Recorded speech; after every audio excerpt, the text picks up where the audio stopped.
बिस्मिल्लाहिर्रहमानिर्रहीम। अस्सलाम वालेकुम to viewers, hope you are fine. आज मैं लेके आई हूँ आपके लिए बहुत ही मज़ेदार, ताकतवर, सेहतमंद दर्दों के मसले का हल। एक मज़ेदार सा सालन जो हम खशखाश यानी पोपी सीड से बनाएंगे।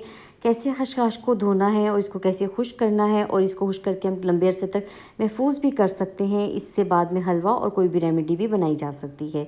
ये सब चीज़ें मैं बहुत आसान तरीके से आज आपके साथ शेयर करूँगी। आइए बगैर टाइम वेस्ट किए रेसिपी को शुरू करते हैं। यहाँ पर मैंने खशखाश ले ली है और खशखाश को धोने के लिए खुले बर्तन में आपने पानी डाल लेना है। इसमें आपने डालनी है खशखाश, और खशखाश को आपने बहुत अच्छे से इस तरह की किसी छलनी की मदद से पहले पानी में इस तरह दबा दबा के छान लेना है और फिर इसको अलग कर लेना है। यहाँ पर आप देख सकते हैं, आपको वाज़िया नज़र आ रहा होगा कि पानी में कितनी ज़्यादा डस्ट आ गई है, यानी इसमें इतनी मट थी। ये पानी गिरा के अगर मैं दिखाऊं तो आप देखें नीचे कितनी रेत है। हमने इस प्रोसेस को 3 से 4 दफ़ा करना है ताकि खशखाश बहुत अच्छे से साफ़ हो जाए। अब किसी भी कढ़ाई के अंदर आपने खशखाश को डाल लेना है। बिल्कुल हल्की आंच पे 10 से 12 मिनट के लिए मुसलसल चम्मच चलाते हुए आपने इसको खुश्क कर लेना है। और खुश्क करने के बाद आप इसको किसी प्लेट में या खुले बर्तन में निकाल के पंखे के नीचे रख दें ताकि ये अच्छे से ठंडी हो जाए, इसका तमाम मॉइस्चर भी ख़त्म हो जाए। यहाँ आप देख सकते हैं कितनी ज़बरदस्ती खशखाश ड्राई हो गई थी।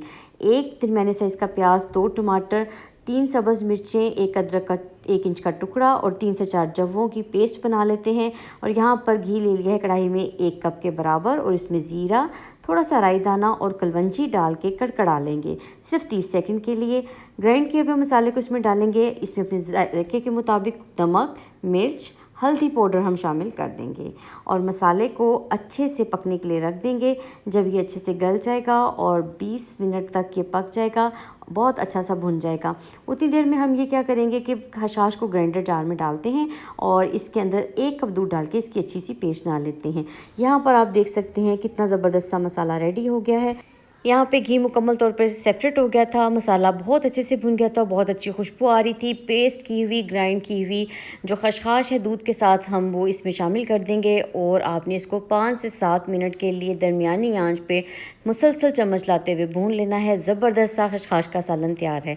अगर मैंने उस वक़्त पहले जब धोया था उसको खशखाश को खुश्क ना किया होता और डायरेक्ट पेस्ट बना ली होती तो इस टाइम पर इसको 20 से 25 मिनट लग जाने थे।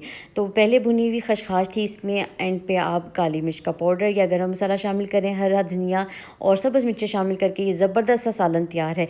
ये एक सालन नहीं बल्कि ये एक ताकत का ख़जाना है जिस्म की दर्दों के लिए, और जिन लोगों को बेआरामी का मसला है, नींद बहुत अच्छी लेके आता है और बहुत ही फ़ायदेमंद है। ज़रूर ट्राई कीजिएगा और मुझे अपना फ़ीडबैक दीजिएगा। अगर आपको मेरी रेसिपी अच्छी लगे तो फ्रेंड्स एंड फैमिली के साथ ज़रूर शेयर कीजिएगा। मिलते हैं किसी नई रेसिपी के साथ। दुआओं में याद रखिएगा। Take care. अल्लाह हाफ़िज़।